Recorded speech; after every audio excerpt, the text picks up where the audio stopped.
오태훈의 라디오 매거진 위켄드.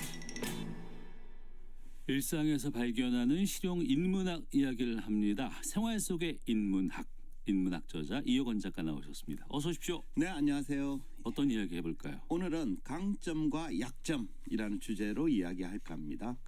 대체로 사람은 강점과 약점을 동시에 가지고 있죠, 그죠? 네. 특정 부분에 강점이 있으면 또 다른 부분에는 약점을 보이기도 합니다. 물론 뭐 개인마다 그 비율은 좀 다르겠지만 말이죠. 하지만 사람들은 강점은 좀 자랑스럽게 생각하는 반면 약점은 감추려 하죠. 그러니까 강점은 자부심과 성공의 원천이 되지만 네. 약점은 실패나 조롱의 원인으로 작용할 수 있다라고 생각하기 때문인데요. 근데 한번 생각해 보시죠. 네. 강점이 많은 사람은 언제나 성공하고 약점이 많은 사람은 항상 실패를 반복하는 것일까요? 어떻게 보세요? 질문에 항상이 있으면 답이 아니에요. 맞습니다. 눈치채셨네, 그죠? 예, 맞습니다. 이제 약점보다 강점이 많으면 성공 가능성이 좀 높긴 하지만 항상 그런 건 아닙니다. 오늘날과 같이 자유민주주의 시장 경쟁 체제에서는 아무래도 강점이 많으면 살아가거나 경쟁을 하는 데 있어 유리한 면이 있죠. 그렇죠. 예컨대 뭐 타고난 IQ가 높고 부유한 가정에서 태어난 아이는 그렇지 못한 사람보다 분명 입시 경쟁에서 더 나은 측면이 있습니다. 네. 개인의 뛰어난 두뇌나 집안의 든든한 뒷받침이라는 강점이 치열한 입시 경쟁에서 아무래도 유리한 위치를 점할 수 있기 때문인데요. 그래서 이제 요즘에는 이런 얘기 많이 하잖아요. 흙수저는 아무리 노력해도 타고난 금수저 뛰어넘을 수 없다라고 말하거나 네. 개천에서 용난다 이건 뭐 옛말이다라고 말하면서 푸념을 하는 경우도 적지 않습니다. 하지만 강점이 곧 승리를 보장하고 약점이 곧 실패로 이어지는 건 결코 아닙니다. 그러니까 시험이나 입시 등 짧은 기간 안에 이루어지는 경쟁에서는 네. 강점이 승리로 약점이 실패로 기결되는 경우가 많긴 합니다. 하지만 긴 호흡으로 보면 상황이 반드시 그렇게만은 진행되지 않는데요. 특히 인생이라는 장기 레이스를 보면 결과는 다를 수 있습니다. 한번 생각해 보시죠. 우수한 머리를 갖고 좋은 집안에서 태어난 사람은 예. 항상 다른 사람보다 행복한 인생을 산다라고 장담할 수 있겠습니까? 장담은 못해요, 이거. 예, 맞습니다. 옛말에 소년등과 일불행이라는 고사성어가 있습니다. 이 말은 중국의 송나라 학자인 정의천이 한 말인데 젊은 나이에 과거 시험에 급제하는 것은 행운이 아니라 오히려 불행을 불러온다라는 뜻입니다. 그러니까 정의천에 의하면 사람에게는 세 가지 큰 불행이 있는데 첫 번째는 앞서 말한 소년등과이고요. 두 번째는 부모의 권세에 힘입어 좋은 벼슬을 얻는 것입니다. 마지막 세 번째는 재능이 뛰어나고 글솜씨가 좋은 것입니다. 그러니까 세 가지 모두 남들이 부러워할 만한 강점이라 할 수 있는데요. 네. 정의천은 이게 오히려 지속적인 성공이나 행운을 가져오기보다는 불행을 불러오는 씨앗이 된다라고 주장했습니다.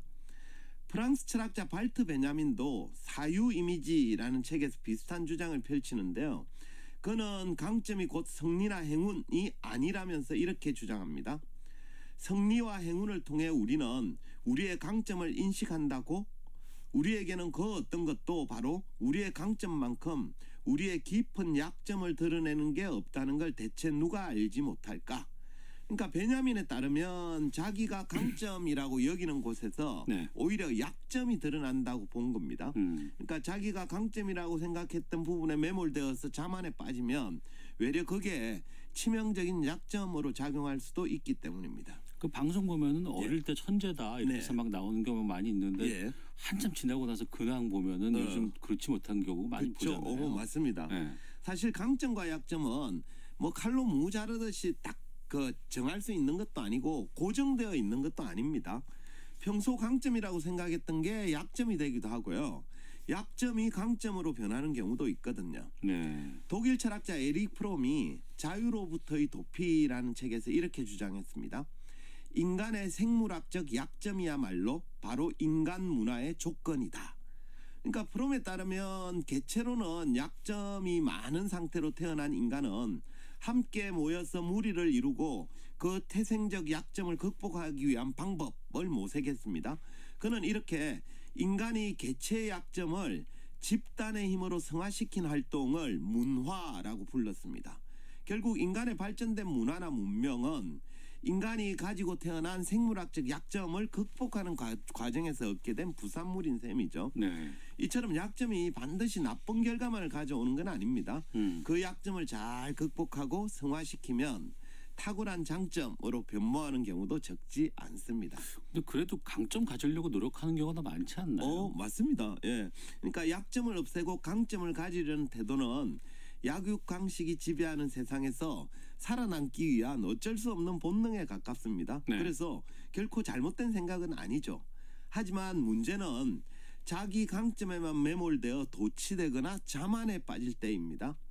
왜 이솝우화에 나오는 토끼와 거북이 경주에서도 토끼는 빨리 뛸 수 있다는 자기의 강점에 자만해서 결국 자기보다 훨씬 느린 거북이에게 패하잖아요. 그죠? 네. 인류 역사에서도 강점이 외려 실패의 원인으로 작용하는 경우가 상당히 많았는데요.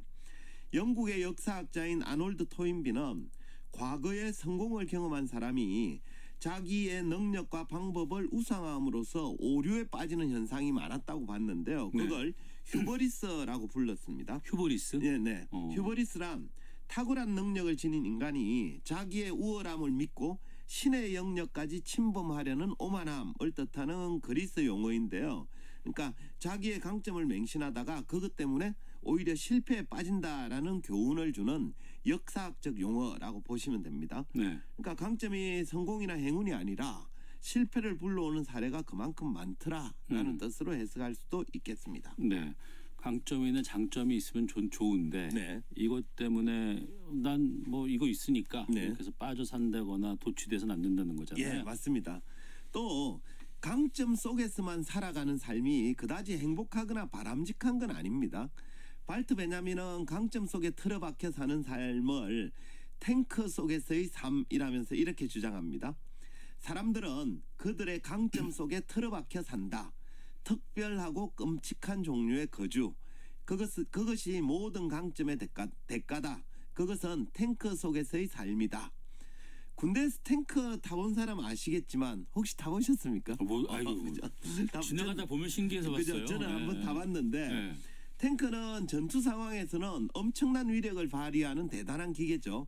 하지만 이동 수단으로는 최악의 차량이라고 할 수 있습니다. 성차가 완전 제로고요. 엄청 시끄럽고 연비 진짜 사악합니다. 그러니까 1리터에 1km도 못 갑니다. 냉난방 거의 안 되는 차량이에요. 그래서 여름에는 덥고 겨울에는 엄청나게 춥습니다. 한마디로 이동수단으로는 뭐 꽝이다라고 말할 수도 있는데요. 네. 그러니까 전시도 아닌 평상시에 그것도 매일 값비싼 탱크를 몰고 출퇴근을 한다. 한번 상상해 보시죠. 그 일상 행복할까요? 민폐죠, 민폐. 네. 맞습니다. 그죠? 네. 이렇게 강점으로만 포장된 탱크 속에서의 삶. 이건 겉으로는 그럴듯해 보이지만 실상은 별로입니다. 네. 그래서 베냐민은 강점 속에 틀어박혀 사는 탱크 속에서의 삶을 이렇게 설명합니다. 한번 들어보십시오. 예. 그 안에 들어가 거주하면 우리는 어리석고 접근하기 어려운 존재가 되고 모든 구덩이에 빠지고 모든 장애물에 걸려 넘어지고 오물을 헤집고 대지를 더럽힌다. 그러니까 강점에 둘러싸인 탱크 속에 사는 건 결코 멋진 삶이 아니라 가장 끔찍한 삶이라는 거죠. 예를 들면 이런 경우입니다. 외모나 몸매가 뛰어난 유명 모델이 네. 자신의 강점을 살린답시고 매일 패션쇼에서 입는 화려한 무대 의상을 입고 일상생활을 한다고 생각을 한번 해보십시오. 화장실을 갈 때도 식당에서도 대중교통에서도 매번 그렇게 차려입고 자기의 강점을 뽐내는 일상. 이런 삶 진짜 멋지고 행복할까요? 아니야. 전 절대 못해요. 절대 못해. 맞습니다. 편한 게 최고야. 절대 안 돼요. 맞아요. 저도 그렇습니다. 게다가 이제 우리가 약점은 터부시하고 강점만을 자랑하면 개인적 발전도 기대하기 어려운데요. 미국 철학자 에릭 호프가 인간의 조건이란 책에서 이렇게 썼습니다. 한번 들어보십시오. 자기 인식 능력이 있는 사람 가운데 자신의 20살 시절을 기억하면서 창피를 느끼지 않을 사람이 있을까? 출중한 사람이라도 이들이 서물 전후에 한 말이나 쓴 글을 편집해보면 네. 엉터리 서는 집 한 권 정도는 나올 법하다. 그러니까 호프에 따르면 인간은 과거의 약점을 밑거름 삼아 성장과 발전을 거듭하는 존재입니다. 때문에 자신이 어릴 적에 썼던 일기나 글을 보면서 네. 창피함에 얼굴이 화끈거린다. 이건 매우 자연스럽고 바람직한 현상입니다. 자다가도 생각나요. 그죠? 갑자기. 네, 맞아요. 네. 그죠? 자기의 과거를 보면서 창피함을 느끼는 상태는 그만큼 그 과거보다는 성장하고 발전했다는 반증이거든요. 반증이네. 그렇죠. 그게. 예. 예, 예. 반면에 어른이 되었어도 과거의 기록을 보면서 여전히 야 나는 어릴 적부터 참 대단했어라고 감탄을 연말하고 있으면 그런 사람 있어요. 그 사람은 과거에서 한 발짝도 앞으로 나아가지 못했다고 볼 수 있는 거죠. 그렇지 않습니까? 그러니까 과거의 약점을 극복하면서 성장과 발전을 하는 존재가 인간이다. 그렇죠. 맞습니다. 결국 자기에게 약점이 많다라고 느끼는 사람일수록 성장이나 발전 가능성이 더 높습니다. 스스로의 강점에 도취되어 있는 사람은 외려 발전의 기회를 놓치는 경우가 많죠. 이런 의미로 보자면 인간에게 약점은 필연적이면서도 동시에 필수적인 거라고 볼 수 있습니다. 네. 러시아의 대문호 톨스토이가 인생이란 무엇인가에서 이렇게 주장했습니다. 인간은 하느님의 완전성에 도달할 수는 없지만 그래도 쉬지 않고 조금씩 거기에 다가가려고 노력하지 않으면 안 된다. 그것이 우리가 누릴 수 있는 참된 행복이다. 그러니까 인간은 자기에게 주어진 약점을 극복하는 과정을 통해 조금씩 완전성에 다가가고 그 과정에서 누리는 행복이야말로 참된 것이라는 주장이에요. 결국 약점이 있다. 이건 뭐 잘못된 거 아니고요. 네. 또 약점은 숨길 것도 피해야 될 것도 아닙니다. 약점을 잘 극복하면 오히려 성장과 발전을 이룰 수 있고 나아가 진정한 행복을 얻을 수 있는 기회가 될 수 있는 거죠. 해서 평소 나는 강점 속에 틀어박혀 살고 있는지 아니면 약점을 극복하려고 노력하며 살고 있는지 각자 점검을 한번 해보면 어떨까 싶습니다. 알겠습니다. 위안이 되네요. 네. 자, 생활 속의 인문학 이어건 작가와 함께했습니다. 고맙습니다. 네, 감사합니다. 라디오 매거진 위크엔드 마치겠습니다. 오태훈이었습니다. 고맙습니다.